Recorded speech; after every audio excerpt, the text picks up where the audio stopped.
Shalom, puji Tuhan. Kita bersyukur kepada Tuhan atas kasih karunia-Nya kita masih diizinkan untuk bersekutu bersama saat ini. Mari kita datang dengan pujian dan penyembahan kita kepada Tuhan sebelum nanti kita bersama-sama mendengarkan firman Tuhan. Terima kasih Tuhan.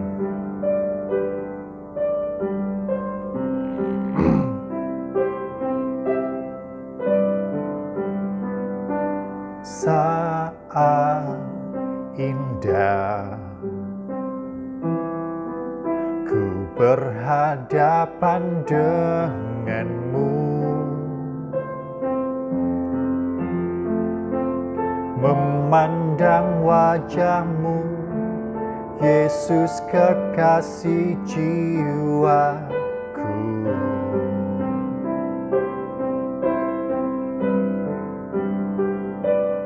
Bawa daku erat dalam pelukanmu, menikmati kasih dan indahnya hadiratmu. Saat indah saat bersamamu Tuhan, saat indah ku berhadapan denganmu, memandang wajahmu, Yesus kekasih jiwaku.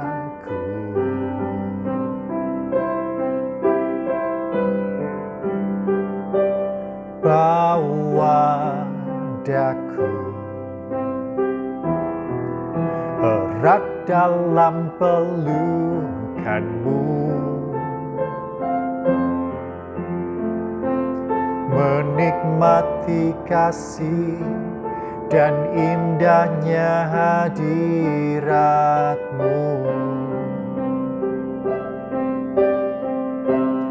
Hadiratmu Tuhan ku rasakan,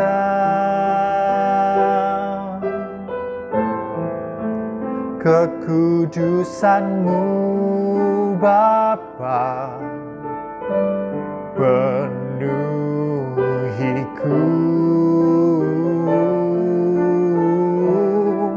Ku rindu selalu diam dalam bait-Mu, menikmati kasih anugerah-Mu.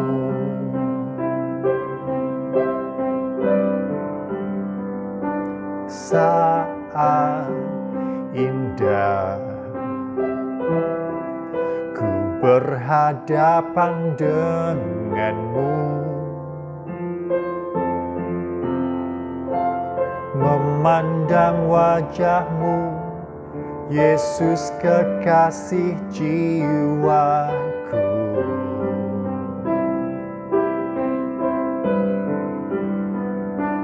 Bawa daku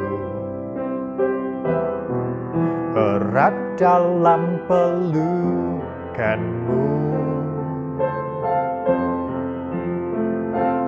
menikmati kasih dan indahnya hadirat-Mu.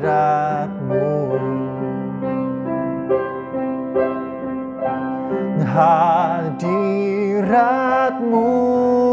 Tuhan ku rasakan,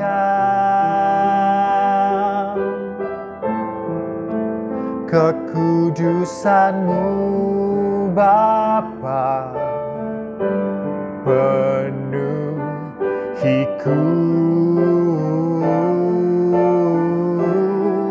Ku rindu selalu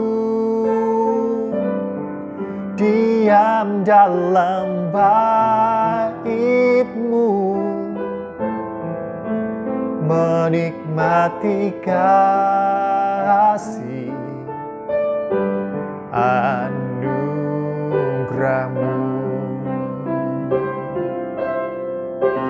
Hadirat-Mu Tuhan, ku rasakan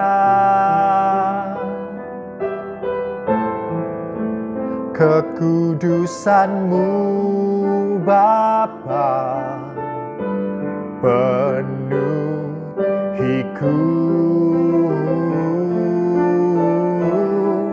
Ku rindu selalu diam dalam bait-Mu, menikmati kasih anugerah-Mu, menikmati kasih-Mu, menikmati kasih anugerah-Mu,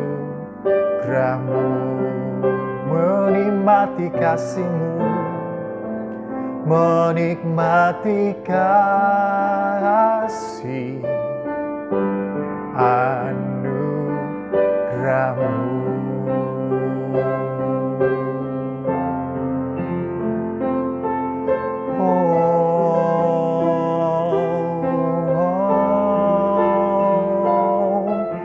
Bersama-Mu, dekat-Mu,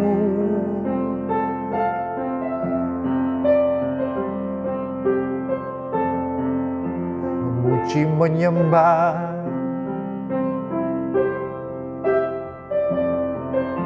meninggikan, memuliakan,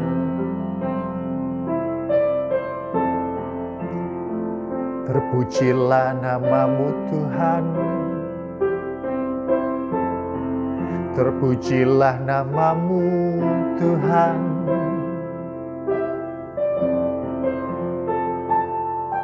Haleluya. Kami sembah, kami tinggikan, Kau Allah mulia. Kami puja selamanya. Engkaulah Tuhan, Engkaulah Allah.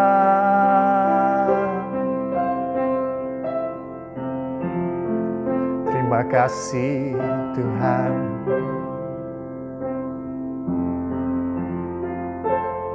Tuntun kami ya Roh Kudus.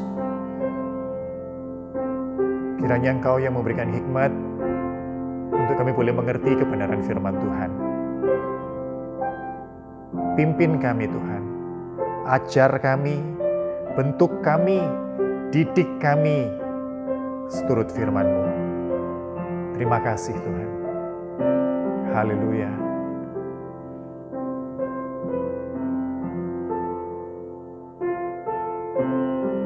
Bagi sebagian orang, doa merupakan suatu tuntutan agama. Oleh sebab itu mereka melakukannya supaya mereka mendapat pahala atau supaya mereka terhindar dari celaka. Bagi sebagian yang lain, doa itu merupakan alat untuk mereka bisa mendapatkan apa yang diinginkan. Dan doa dipanjatkan sebagai tuntutan kepada Tuhan. Dan mereka berdoa seperti seorang yang seakan-akan membawa suatu daftar apa yang harus Engkau kerjakan. Ini kerjakan sekarang ya Tuhan. Bagaimana dengan firman Tuhan? Ada satu ayat yang mengajarkan kita beberapa hal, beberapa poin tentang doa. Dalam Efesus pasal yang ke-6, di ayat yang ke-18. Dalam segala doa dan permohonan, berdoalah setiap waktu di dalam roh, dan berjaga-jagalah di dalam doamu itu dengan permohonan yang tak putus-putusnya untuk segala orang kudus. Dari ayat ini kita belajar yang pertama, dikatakan di sana berdoalah setiap waktu. Kita diingatkan bahwa doa itu bukan sekedar suatu ritual keagamaan. Doa berbicara tentang hubungan dan bukan sekedar menutup mata atau melipat tangan. Dikatakan berdoalah setiap waktu, di sana artinya bahwa doa tidak dibatasi oleh ruangan dan lingkup waktu tertentu. Bahwa doa bisa dilakukan bahkan saat kita di luar gereja dan di luar jam ibadah. Di setiap waktu kita berdoalah, di setiap waktu kita terhubunglah dengan Tuhan. Dan yang kedua, di ayat ini dikatakan berdoalah setiap waktu di dalam roh, berdoa di dalam roh. Di poin yang kedua ini kita diingatkan bahwa doa itu bukan soal keinginan kita. Bahwa doa itu sesuai dengan keinginan roh. Di dalam roh itu maksudnya sesuai dengan apa yang menjadi keinginan roh. Apa itu keinginan roh? Keinginan roh itu adalah hal-hal yang bertentangan dengan keinginan daging kita. Jadi apakah ada apa yang ada dalam doa kita saat ini? Apakah semuanya berpusat pada pemuasan daging kita? Sudahkah kita memberi diri dituntun oleh roh dalam doa-doa kita? Itu dua hal yang sudah kita pelajari bersama dalam minggu-minggu yang lalu. Dan dalam kesempatan kali ini kita mau melangkah lebih lanjut. Dikatakan di sini, dan berjaga-jagalah di dalam doamu itu. Kita diingatkan bahwa doa adalah suatu wujud untuk kita waspada, berjaga-jaga. Kenapa kita harus waspada? Kenapa kita harus berjaga-jaga? Nah, di sini kita diingatkan untuk kita sadar siapa diri kita. Bahwa kita adalah ciptaan yang lemah dan tidak berdaya. Tuhan Yesus ketika di Taman Getsemani dan dia mengajak beberapa muridnya untuk berdoa bersama, mereka tertidur di sana selagi dia berdoa, dan dia berkata kepada mereka, berjaga-jagalah dan berdoalah. Supaya apa? Supaya kamu tidak jatuh ke dalam pencobaan. Kenapa? Karena roh memang penurut, tetapi daging itu lemah. Karena kita ini manusia yang lemah dan tak berdaya. Sementara ada satu lawan yang mengelilingi kita seperti singa mencari celah di mana kita lengah untuk dia datang dan menerkam kita. Di sana kita diingatkan untuk berjaga-jaga dan berdoa. Berjaga-jaga dalam doa. Di sini mari kita mengakui siapa kita. Bahwa kita manusia yang lemah dan tak berdaya. Oleh sebab itu mari kita bergantung. Oleh sebab itu kita mari melekat kepada Dia, kepada sumber kekuatan kita, kepada sumber pengharapan kita. Berjaga-jaga dalam doa itu artinya lebih dari sekedar mengetahui. Kalau tadi kita diajar bahwa doa itu soal hubungan, oh iya saya sudah tahu doa itu soal hubungan. Maka berjaga-jaga ngomong ini bukan soal kamu tahu, tapi soal kamu melakukannya. Sudahkah kamu terhubung dengan Tuhan setiap waktu? Sebab jika tidak, maka ada bahaya yang mengancammu. Ada singa, ada si iblis yang seperti singa itu mencari celah di mana kamu lengah. Kita ini lemah. Sangat mudah untuk kita jatuh ke dalam pencobaan. Dan di sana Tuhan Yesus sendiri mengajarkan kepada kita untuk berdoa. Janganlah membawa kami ke dalam pencobaan, tetapi lepaskanlah kami daripada yang jahat. Sebab kenyataannya kita tidak bisa melepaskan diri kita sendiri. Hanya Tuhanlah yang sanggup melepaskan kita dari jatuh saat kita dicobai. Tuhanlah yang sanggup melepaskan kita dari yang jahat. Di sini kita belajar tentang berjaga-jaga dalam doa kita. Dan yang keempat, dikatakan di ayat yang sama, dilanjutkan di sini, berjaga-jagalah di dalam doamu itu dengan permohonan yang tak putus-putusnya. Kata permohonan di sini juga mengajar kita, ayo lihat siapa dirimu itu. Seringkali kita salah menilai siapa kita. Kita merasa doa itu seperti tuan yang sedang bicara kepada bawahan. Dan kita memberikan perintah kepada Tuhan. Ayo Tuhan berkati ini. Tuhan sembuhkan ini. Tuhan jamah ini. seperti Tuhan. Kita menempatkan diri kita seperti Tuhan. Dan kata permohonan di sini, ini mendidik kita, mengajar kita. Ayo lihat siapa kamu. Pantaskah kamu ciptaan berbicara seperti itu kepada penciptamu? Memohon itu dilakukan ketika seseorang sadar bahwa ada sesuatu yang tidak bisa dilakukannya. Dan ada orang lain yang bisa melakukannya. Oleh sebab itu dia datang dan dia memohon kepada orang tersebut. Demikianlah kita. Kita sebagai manusia yang lemah, kita sebagai manusia yang tak terbatas ini, sepantasnya kita datang dan memohon kepada yang tidak terbatas. Datang kepada Tuhan, menempatkan Tuhan sebagai Tuhan, menempatkan kita sebagai siapa kita, ciptaan yang lemah, yang tidak bisa apa-apa tanpa kasih karunia, tanpa belas kasihan Tuhan. Dari 2 poin ini, kiranya Roh Kudus yang menuntun kita untuk kita boleh mengerti lebih lagi bahwa doa tanpa pemahaman, bahwa doa tanpa pengertian tentang siapa kita dan siapa Tuhan adalah doa yang sia-sia, adalah doa yang salah. Mari akui diri bahwa diri kita ini lemah, akui diri bahwa diri kita ini terbatas. Akui diri bahwa kita perlu untuk bergantung senantiasa kepada yang tak terbatas itu. Di sana kita berjaga-jaga di dalam doa kita. Akui diri bahwa banyak hal yang tidak bisa kita lakukan dengan kuasa kita dan Tuhan bisa lakukan itu semua. Oleh sebab itu kita datang dengan permohonan kita, pengakuan akan kuasa Tuhan. Kiranya Roh Kudus yang berbicara dan meneguhkan firman ini dalam hati setiap kita. Mari kita berdoa bersama-sama. Terima kasih Tuhan, kami bersyukur buat waktu yang ada. Tuhan boleh mendidik kami, menegur kami, mengajar kami melalui firman-Mu. Mengingatkan kami bahwa doa berbicara tentang hubungan. Bahwa doa berbicara tentang hubungan yang harus ada setiap waktu. Bahwa doa berbicara tentang memberi diri dipimpin oleh Roh Kudus. Dan bahwa doa adalah wujud pengakuan kami akan kelemahan kami. Bahwa kami tidak bisa menolong diri kami sendiri, bahwa kami tidak bisa menyelamatkan diri kami sendiri. Kami butuh juru selamat, kami butuh diselamatkan dan hanya Allah yang sanggup menyelamatkan kami. Sebab itu tolong kami Tuhan, lepaskan kami dari yang jahat.